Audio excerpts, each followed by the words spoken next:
ভারতবর্ষের স্বাধীনতা সংগ্রামী জওহরলাল নেহরুর মূর্তি ভাঙা দুষ্কৃতীদের অবিলম্বে গ্রেপ্তার করতে হবে। দুষ্কৃতীদের অবিলম্বে গ্রেপ্তার করতে হবে। নেহরুজির মূর্তি ভাঙা মানছি না, মানবো না। দুষ্কৃতী দ্বারা নেহরুজির মূর্তি ভাঙা মানছি না, মানবো না। জাতীয় কংগ্রেস জিন্দাবাদ, জাতীয় কংগ্রেস জিন্দাবাদ।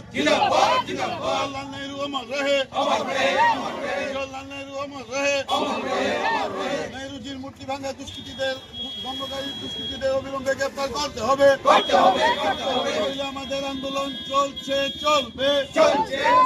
দুষ্কৃতী দ্বারা নেহরুজির মূর্তি ভাঙা মানছি না, মানবো না। আমরা, আপনারা জানেন, কাছাড় জেলার লক্ষ্মীপুরে আমাদের স্বাধীন ভারতের প্রথম প্রধানমন্ত্রী, স্বাধীনতা সংগ্রামী, আধুনিক ভারতের উপকার, বিভিন্ন গ্রন্থ তিনি লিখেছেন। উনার পণ্ডিত জওহরলাল নেহরুজির মূর্তি বসানো ছিল। সেই মূর্তিটিকে বুলডোজার দিয়ে ভেঙে ফেলা হয়েছে।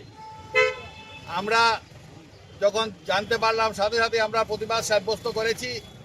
আমাদের আজকের এই ধর্ণা কার্যসূচি হচ্ছে অতি সত্বর দুষ্কৃতীদের ধরতে হবে।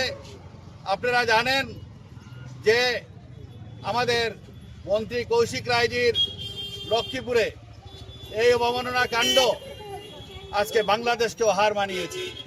ইউনিস থাকা অবস্থায় যেভাবে মুজিবুর রহমানের স্ট্যাচু ভেঙে ফেলা হয়েছিল, যেভাবে মুজিবুর রহমানের ঘর বাড়ি ভেঙে ফেলা হয়েছিল, ঠিক সেইভাবে ভারতবর্ষের বরাক ভ্যালির লক্ষ্মীপুরে কৌশিক রায় মন্ত্রী, উনার বাড়িতে আমাদের স্বাধীন ভারতের প্রথম প্রধানমন্ত্রী জওহরলাল নেহরুর মূর্তি বুলডোজার দিয়ে ভেঙে দেওয়া হয়েছে।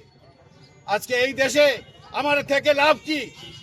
যে দেশের উপকার স্বাধীন ভারতের প্রথম প্রধানমন্ত্রী, উনার মূর্তি বুলডোজার দিয়ে ভেঙে ফেলা হয়েছে। আজ পর্যন্ত 2-3 দিন হয়ে গেছে, আজকে পর্যন্ত দুষ্কৃতিকারীদের ধরতে পারেনি পুলিশ।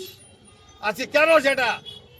যার জন্য নেহরুজি 70 বছর আগে বলেছিলেন যে কোনো এক গাওয়ার ভারতের মস্তদে বসবে এবং ভারতকে ছাড়খাড় করে দেবে, ধর্মের নামে বিভক্ত করবে, জাতির নামে বিভক্ত করবে। আজকে সেটা প্রমাণ আমরা পাচ্ছি। তাই বন্ধুগণ, আমরা ভারতীয় জাতীয় কংগ্রেস, আমরা আমাদের আন্দোলন যতদিন পর্যন্ত দুষ্কৃতিকারীদের ধরা হচ্ছে না, ততদিন পর্যন্ত আমাদের আন্দোলন আমরা চালিয়ে যাব। আসাম প্রদেশ কংগ্রেস কমিটির সভাপতি গৌরব গগৈ মহাশয়ের নির্দেশে সমগ্র আসামের প্রতিটি জেলায় এভাবে ধর্ণা কার্যসূচি হবে। আজকে নেহরুর ভেঙেছে, অন্যদিন অন্য কিছু ভাঙবে, কিন্তু আমরা কংগ্রেস ঘরে বসে থাকবো না, আমরা প্রতিবাদ করব। যদি অতি সত্বর মধ্যে দুষ্কৃতিকারীদের না ধরে, তাহলে আমরা লক্ষ্মীপুরে করিমগঞ্জ জেলা কংগ্রেস, আমরা লক্ষ্মীপুরে যাব, সেখানে গিয়ে আমরা ধর্ণা দেব। আজকে লক্ষ্মীপুরে মূর্তি